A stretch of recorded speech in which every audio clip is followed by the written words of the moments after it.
quand il s'agit de parler des données en fait, dans le milieu du bâtiment connecté ou de l'immobilier en général, finalement, du point de vue de la CNIL, nous on s'intéresse finalement à la notion de données personnelles. Et les données personnelles, il faut bien comprendre que c'est des données qui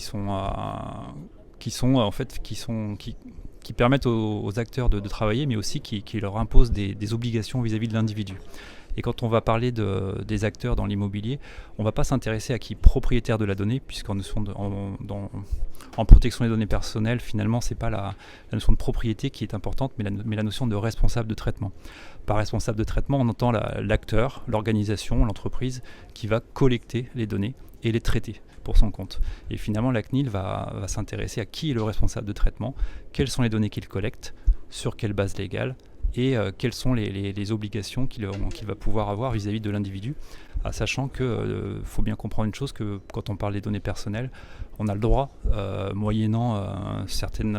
règles à respecter, de collecter des données personnelles, de les traiter, mais on est toujours obligé, on a une obligation de respect des droits des individus, à savoir que des individus peuvent toujours faire valoir leur droit de pouvoir avoir un droit d'accès aux données que vous avez sur eux, un droit de modification, un droit de suppression, voire parfois un droit de portabilité. Donc finalement, quand on parle du bâtiment,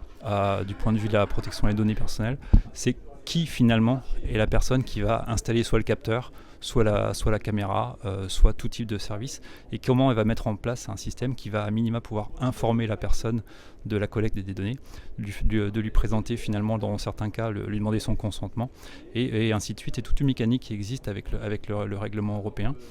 qui permet justement aux acteurs, et la CNIL dispose de toute une série d'outils qui permettent de bien comprendre comment mettre en place ces systèmes pour être sûr qu'on garantisse finalement ce que j'appelle une relation de confiance avec les individus, à savoir que d'autant plus quand on va dans un bâtiment, que ce soit un bâtiment de bureau ou autre d'ailleurs, de savoir que les individus sinon soient informés et que l'on respecte leurs droits vis-à-vis de cette collecte de données. Et donc c'est pour ça qu'on peut avoir une lecture de confiance, et je pense que quand on s'intéresse à l'immobilier, qui reste une zone, ça peut être très intime quand c'est le logement, mais même dans le bureau, il s'agit pour les acteurs d'être en mesure justement de démontrer vis-à-vis des individus et vis-à-vis aussi également de la CNIL, bien entendu, qu'ils ont respecté le cadre. Un des grands enjeux de la ville aujourd'hui, à l'ère de la ville numérique, c'est qu'aujourd'hui finalement tout est mis en données.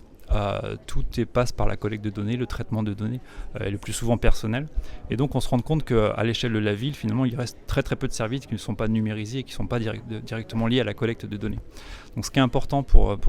dans ce secteur, c'est de voir que de la même manière que pour le bâtiment, c'est chaque acteur qui va mettre en place cette collecte, qui doit mettre en place les moyens de respecter le cadre vis-à-vis de la loi et vis-à-vis des individus. Mais au final, effectivement, sur la ville, on se retrouve dans une situation où c'est quelque chose que nous avions pointé,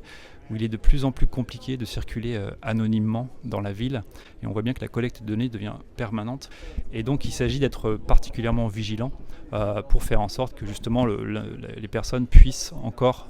comprendre de quelle manière les données sont collectées, par qui, par quels acteurs. Donc finalement c'est comme une forme d'imbrication de différents acteurs dans la ville, mais pas un seul acteur unique, même s'il y a eu des idées parfois de la Smart City avec un acteur unique, mais dans les faits ce sont toute une série d'acteurs. Et donc finalement il est important que les individus soient informés et vraiment conscients de leurs droits et puissent évoluer le mieux dans la ville. Dans ce cadre, et notamment au niveau des aménageurs urbains, dans les choix qu'ils vont faire sur les personnes avec qui ils vont travailler éventuellement, il s'agit toujours de s'assurer finalement que les acteurs soient en respect de ces règles pour que, in fine, brique par brique, on arrive à quelque chose qui soit satisfaisant.